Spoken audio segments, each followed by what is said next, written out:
সকাল সকাল যে এমন একটা দুর্ঘটনা ঘটবে সেটা বুঝতেই পারিনি। আসসালামু আলাইকুম, কি অবস্থা সবার, কেমন আছেন? আজ তো ভোটের দিন। আজকে সকালেই ঘুম থেকে মা ছেলে উঠে পড়েছি। আর ওর বাবা তো বাসায় নেই, কালকেই তো চলে গেছে, নির্বাচনের ডিউটি আছে এজন্য।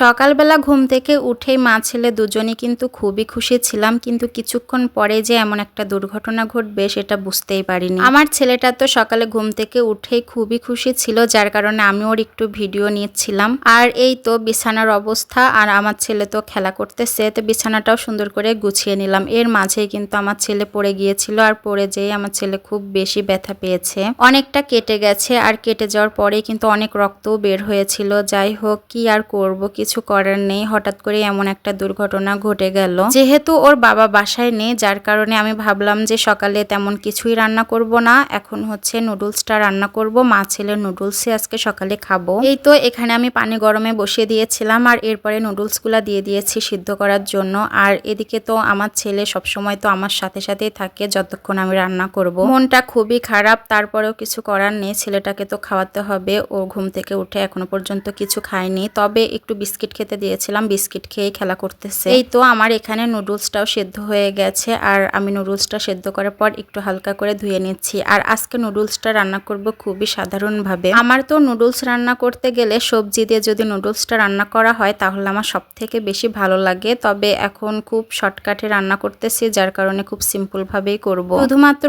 এখানে তেলের উপরে ডিমটা দিয়ে আর নুডলসের সাথে যে মশলাটা ছিল সেটা একটু ডিমের মধ্যে দিয়ে দিয়েছি। আর এভাবে খুব সিম্পল ভাবে আজকে আমি রান্নাটা করব। পেঁয়াজ মরিচ কোনো কিছুই আমি এর মধ্যে দিইনি। আলাদা করে যদি এখন মরিচ দিই তাহলে কিন্তু এটা অনেকটা ঝাল হয়ে যাবে, আর ও এটা খেতে পারবে না, যেহেতু এমনিতেও অনেক ব্যথা পেয়েছে। আসলে বাচ্চারা ব্যথা পাইলেও তেমন কিছু একটা মনেই করে না আমার কাছে মনে হয়। আর এই ব্যথা যদি বড়রা পায় তাহলে কি অবস্থায় না জানি হয়। এতটা ব্যথা পেয়েছে তারপরেও খেলা করে বেড়াচ্ছে। আর এদিকে তো আমার নুডলসটাও রান্না হয়ে গেছে। এখন আমি আমার ছেলেকে এই নুডলসটা খেতে দিয়ে দিব। ও একাই বসে খাবে, আমাকে ওর খাইয়ে দিতে হবে না। ছেলেটা চোখের সামনে কত তাড়াতাড়ি না বড় হয়ে গেল, এখন নিজে নিজেই সবকিছু খেতে পারে। আমার বেশি একটা খাইয়ে দিতে হয় না, তবে ভাতটা তো অবশ্যই খাইয়ে দিতে হয়, বাদ বাকি সবকিছুই নিজের হাতে খায়। এরপরে আমি ফ্রিজ থেকে এই বক্সটা বের করে নিলাম। এই বক্সে পোলাও ভাত আছে, আমি আলাদা করে রেখে দিয়েছিলাম। আমার ছেলের এমনিতেও পোলাও ভাত খুবই পছন্দ করে, যার কারণে আমি আলাদা করে এটা রেখে দিয়েছিলাম। এই তো এরপর আমি আমার ছেলের সাথে করে আমিও একটু নুডলস খেয়ে নিচ্ছিলাম। আর এরপর কিন্তু আমি দইটাও বের করে রেখেছিলাম, আর এই দই দিয়ে আমি আজকে ওকে একটু দুপুরে লাচ্ছি বানিয়ে দিব।